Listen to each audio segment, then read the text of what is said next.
What's up guys, this is Coach Grant with First Down Training, and today we're going to be talking about some routes that all wide receivers need to learn. So we're going to be going through some different routes on the route tree. We're going to talk about the exact steps, show you a full speed example of each route, and these are great routes for beginner wide receivers to add to their game. So fellas, the first route that we're going to start with is just a simple 3-step slant. So remember, these are for beginner wide receivers, so a lot of you more advanced guys may know some of these routes. However, you may not know the technique behind each route because the details in terms of route running is what gets you the most separation as a wide receiver. So it's a 3-step slant. So let's say I'm starting with my left foot up. All I'm doing is just taking 3 hard steps vertical, regardless of what the route is, whether it's a 3-step slant or I'm running like a 15-yard comeback, whatever the case may be. My job is to make that DB think that I'm running past him and I'm running a vertical route, a fade route, a go route, whatever you want to call it, right? And what goes into that is obviously your speed off the ball, your body language. We can't get really tall before I cut because that slows me down. And then my stride lengths. I want to make sure that my strides aren't super choppy when I take these 3 steps because that's not threatening him vertical. So remember, it's 3 hard steps,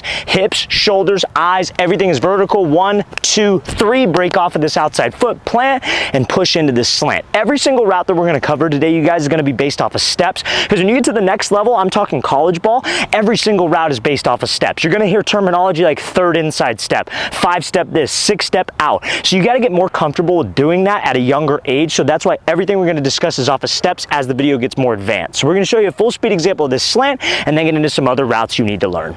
Now fellas, before we show you that full speed example and get into the rest of the routes in this video, if you are a wide receiver watching this and you would like to train with us this offseason or a quarterback, we are going to be traveling out to 15 different cities across the entire country for 2-day-long QB and wide receiver training camp. So guys, go to that very first link in the description below if you'd like to sign up. Our next camp is going to be in San Francisco, California. Then we'll be heading out to Orlando, Florida, Phoenix, Arizona, Columbia, South Carolina. Then after that, we'll be coming out to Seattle, Washington, Oklahoma City, Oklahoma, Nashville, Tennessee, Milwaukee, Wisconsin, Austin, Texas, Atlanta, Georgia, Denver, Colorado, Columbus, Ohio, Boston, Massachusetts, Salt Lake City, Utah, and finishing it off in Los Angeles, California. So guys, if you want some more information, very first link in that description below, we'd love to see you there.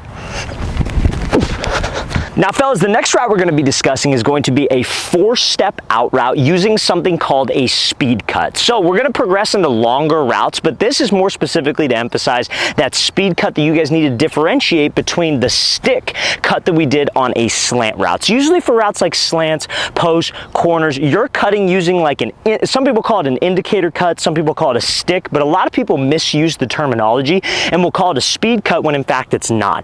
A speed cut you use on 90-degree breaking routes. So in routes, like a dig route, more specifically on out routes generally because that is a timing route and the quarterback's throwing it early so we can't waste any time at the break. So it's almost like a rounded break, if you will. If I'm running a slant, 1, 2, 3, I cut hard on this foot, that's that stick cut, and I push out and I go. And I'm trying to almost decelerate for a second because I'm coming out of 45.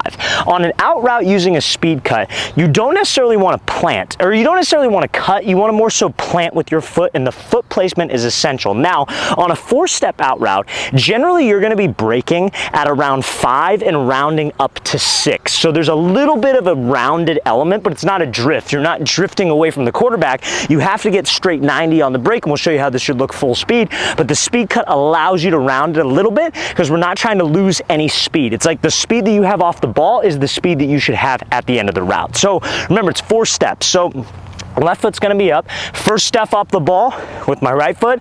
Second step, 3rd step, 4th step is going to be the speed cut. Now this is where guys screw up, because what guys will do is when they hit this 3rd step, they start to turn their body too early and then they plant on the 4th step. Now if we have a DB who's in off coverage, even man coverage, and I have to do that speed type of cut, if my body and my hips turn before my 4th step gets down on the route, that tells them exactly where I'm running. That's an indicator, because a DB in man coverage is going to be watching your hips. He sees your hips going to the out before you get to your 4th step.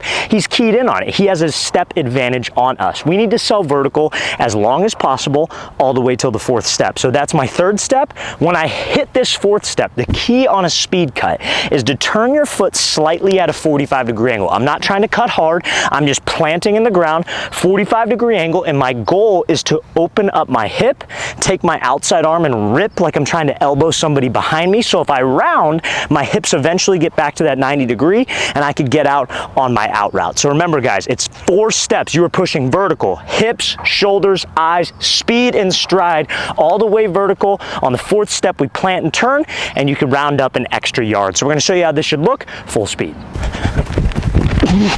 Now this next route, fellas, is gonna be a 10-yard speed out, more specifically a 6-step out route. But with this 6-step out route, what you're doing off the ball is it's not like the 4-step like out or the 3-step slant where you wanna count every step. The reason why we count every step is because those are short, closer routes that are quicker. But when they're longer routes downfield, you don't wanna count every step in your head. You wanna count inside steps versus outside steps. So if I'm lined up here and I'm running an out route and this is my left foot, obviously the cut is gonna be off of my inside foot because I'm breaking towards the sideline.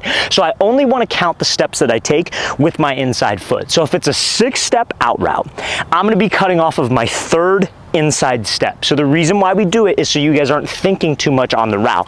If you come off the ball and you're going 1, 2, 3, 4, you're going to slow yourself down because you're going to be thinking too much. You want to keep it simple, and eventually you're going to be able to do this without having to think about it with enough repetition. But when you're doing it in the beginning, you only want to count inside steps or outside steps so we can still play fast. So for example, this is going to be a 10-yard speed out or a 6-step speed out.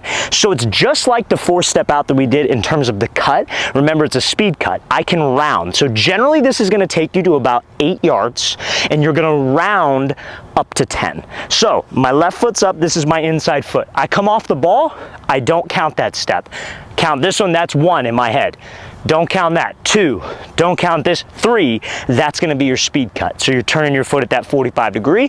Remember, hips and shoulders are vertical until the speed cut. Do not round it too early. If you start to round it before the third inside step gets down, telling the DB exactly where you're going and he has an advantage, we call that an indicator. So we need to stay vertical until I hit the third inside, plant at that 45, rip the elbow, open up the hip, and I'm rounding to 10, but I'm not drifting past 10 because that quarterback is putting that ball right at 10 yards. So it's a third inside step or a 6-step or a 10-yard speed out. We're going to show you how this should look full speed.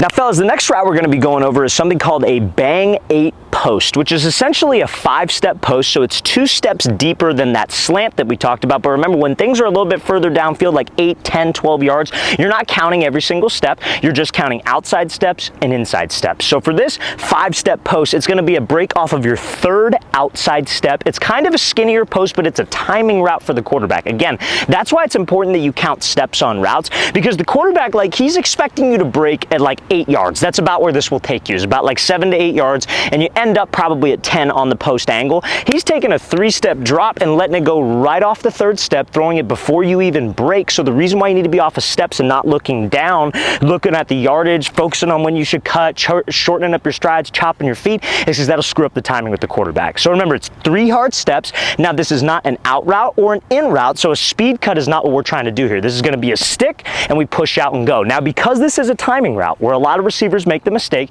is they'll go off of their third outside step. So I would count that, not counting this step, count the second, not counting this step, break off the third. But a lot of guys right before they cut, because they know the ball's coming fast, is they will start to turn before they cut. That foot can be outside your frame. You could slip and you're not selling the route as long as possible. So you need to be vertical until you hit that 1, 2, third outside, snap the head around, rip the arms, and the ball should be there. So that is a bang 8 post. We call it a bang 8 because the quarterback is throwing it right off the break. There are deeper posts where the quarterback would not throw it right off the break, and that's obviously a different scenario. But this is a bang 8 post, so we're going to show you how this should look full speed.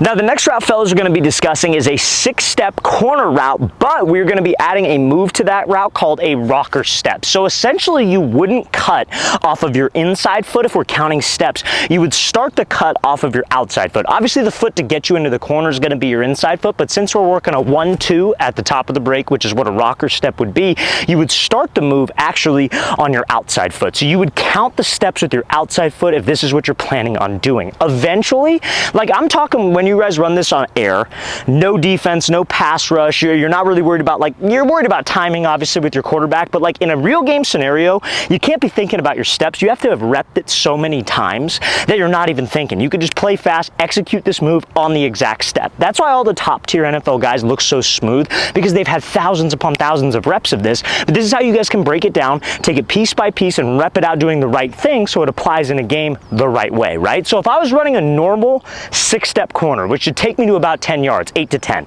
My inside foot is up, so I'm not counting that step. 1, 2, 3, I cut, and then I'm out. So what's the step right before my third inside?